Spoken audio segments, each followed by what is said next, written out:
Kuna shati moja iko hapa na tunafikiri moja hiyo mwenye hiyo shati ni moja wa wale wako police station.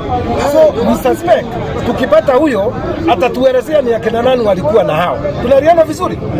Yeah, because unajua lazima tuende kwa step. Hatutaki kuingizia mtu kama hakuhusika.